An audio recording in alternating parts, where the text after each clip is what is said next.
BJP से इस्तीफा देंगे एकनाथ शिंदे। ठाकरे की हो रही तारीफ, शिंदे पर चलाए जा रहे आरोपों के बाण। महाराष्ट्र में कुछ बड़ा होने वाला है। कहा जा रहा है कि एक समय में उद्धव की सरकार गिराने वाला शिव सैनिक अब बुरी तरह से फंस गया है। इशारा तो आप समझ ही गए होंगे कि हम किसकी बात कर रहे हैं। पूरी खबर आप सुनेंगे तो हैरान हो जाएंगे, क्योंकि ठाकरे अब माफी मांग रहे हैं और ठाकरे का पुराना साथी अब इस्तीफा देने को तैयार हो गया है। नमस्कार, कैपिटल टीवी देख रहे हैं आप। मैं हूं आपके साथ हर्ष भारद्वाज।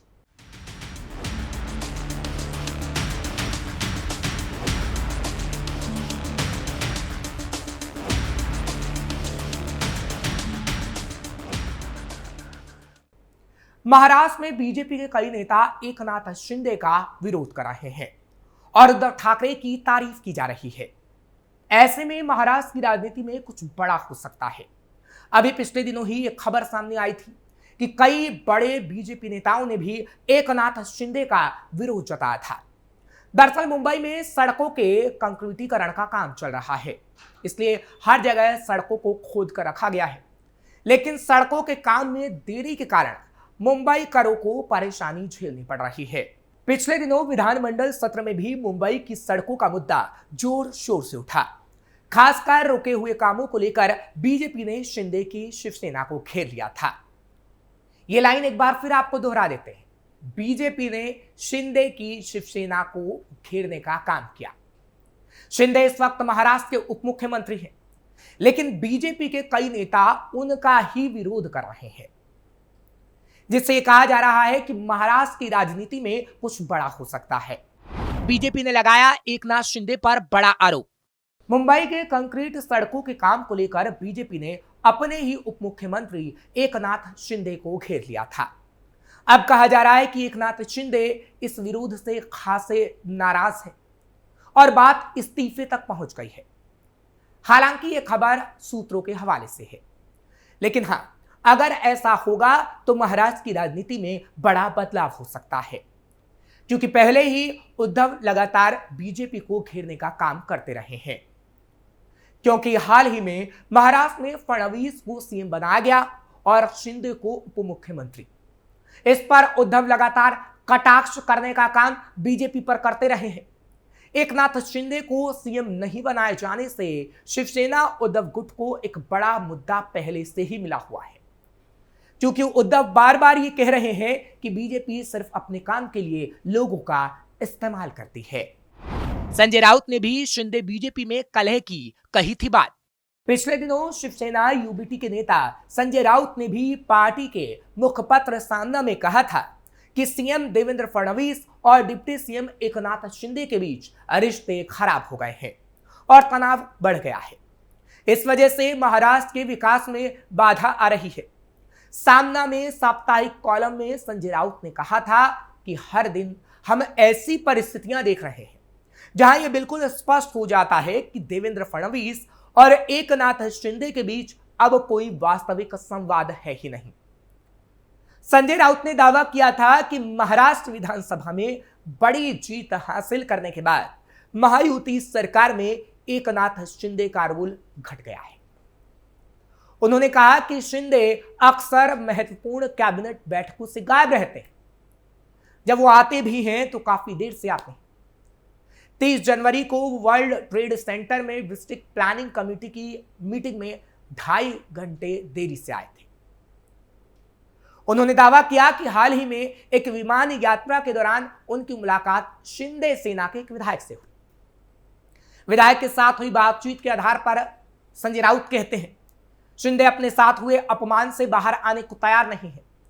वो अभी भी सीएम की कुर्सी जाने का गम मना रहे हैं। अपने 2.5 साल के कार्यकाल में शिंदे और फडणवीस अलग अलग दिशाओं में दिखते हैं। अब फडणवीस पलटवार कर रहे हैं। शिंदे के हाथ में अब कुछ नहीं बचा है और शिंदे अब जल्द इस्तीफा देंगे। एकनाथ शिंदे के साथ किसने किया बड़ा धोखा? संजय राउत ने कहा था कि अमित शाह ने चुनाव से पहले एकनाथ शिंदे को सीएम पद देने का वादा किया था, लेकिन वो इसे निभा नहीं पाए। उन्होंने कहा, विधायक ने कहा है कि शिंदे से कहा गया था कि विधानसभा चुनाव उनके नेतृत्व में लड़ा जाएगा और उन्हें फिर से सीएम बनाया जाएगा। अमित शाह ने शिंदे से कहा था कि वो धन बल का इस्तेमाल करे। एकनाथ शिंदे ने चुनाव में खूब पैसा लगाया, लेकिन अमित शाह ने अपना वादा पूरा नहीं किया। एकनाथ शिंदे अब मानते हैं कि उनके साथ धोखा किया गया। क्या एकनाथ शिंदे बीजेपी से नाराज हैं? एक प्रेस कॉन्फ्रेंस में संजय राउत ने कहा था कि चुनावों के बाद शिंदे को कुछ मंत्री पद दिए गए और उन्हें किनारे कर दिया गया। एकनाथ शिंदे के बॉडी लैंग्वेज से पता चलता है कि वे पूरी तरह से हिल चुके हैं। वे अभी भी उस सदमे से उबर नहीं पाए हैं जब उन्हें सीएम की कुर्सी देने का वादा किया गया था और फिर उसे नकार दिया गया। बीजेपी और शिवसेना के बीच कथित विवाद पर बात करते हुए संजय राउत ने कहा कि बीजेपी के मंत्री गणेश नाइक ने एकनाथ शिंदे के ठाणे जिले में जनता दरबार आयोजित करने का प्लान का ऐलान किया। इसके जवाब में शिंदे के समर्थकों ने नाइक के पालगढ़ जिले में जनता दरबार आयोजित करने की धमकी दी, यानी आपसी कलह देखने को मिली। यह महायुति के भीतर चल रही अंदरूनी कलह को दर्शाता है। संजय राउत ने कहा था कि एकनाथ शिंदे सेना के कुछ विधायक वापस लौटना चाहते हैं, लेकिन केंद्रीय एजेंसियों के एक्शन के डर से वो ऐसा नहीं कर पा रहे हैं। उन्होंने कहा कि एकनाथ शिंदे अब सुरक्षित नेता नहीं रहे, यहां तक कि बीजेपी भी उनके खिलाफ काम कर रही है। उनके कुछ विधायक बीजेपी में शामिल होना चाहते हैं, कुछ हमारी सेना में शामिल होना चाहते हैं, लेकिन केंद्रीय एजेंसियों के डर से शिंदे के विधायक ऐसा नहीं कर पा रहे। एकनाथ शिंदे से बीजेपी को कितना फायदा हुआ? संजय राउत या उद्धव ठाकरे चाहे कितना भी कह लें कि शिंदे और बीजेपी के बीच कलह है, लेकिन शिंदे बीजेपी के लिए फायदेमंद साबित हुए हैं और शायद ही बीजेपी शिंदे से किनारा करे, क्योंकि भारतीय जनता पार्टी ने एकनाथ शिंदे को सीएम बनाकर ऐसी गुगली फेंकी थी कि एमबीए चारों खाने चित होते नजर आया था। इसका कारण था शिंदे मराठा है।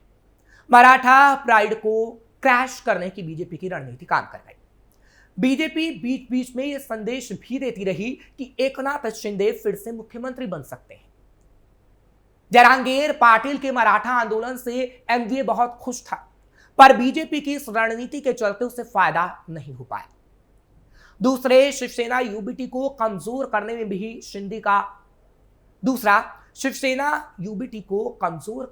शिंदे का बहुत बड़ा रोल रहा है।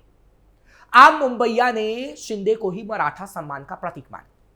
उनके लिए ठाकरे परिवार बाहरी हो गया, जिससे बीजेपी को काफी फायदा हुआ।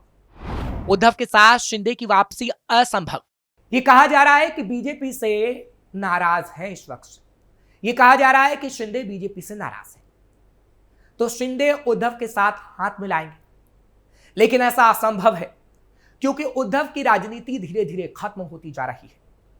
दरअसल विधानसभा चुनाव में करारी हार और बीएमसी चुनाव के सुगबुगाहट से एमवीए में फूट पड़ने लगी है। विद्रोह का बिगुल शिवसेना उद्धव गुट के नेताओं ने उठा दिया है। यूबीटी नेताओं ने उद्धव ठाकरे से बीएमसी चुनाव से पहले महाविकास आघाड़ी से बाहर निकलने की मांग कर डाली है।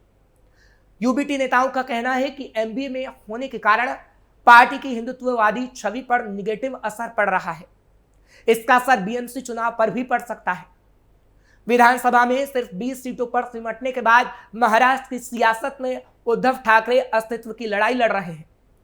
अगर देश की सबसे धनी नगरपालिका बीएमसी की सत्ता यूबीटी के हाथ से फिसली तो पार्टी ग्राउंड लेवल पर बिखर जाएगी। एक्सपर्ट मानते हैं कि अब उद्धव ठाकरे के पास सीमित विकल्प है।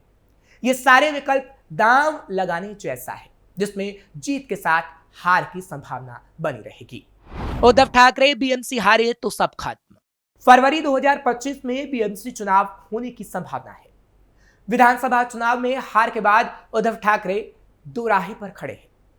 बीएमसी चुनाव से पहले उन्हें फैसला करना होगा कि यूबीटी महाविकास आघाड़ी में बनी रहेगी या बाहर हो जाएगी।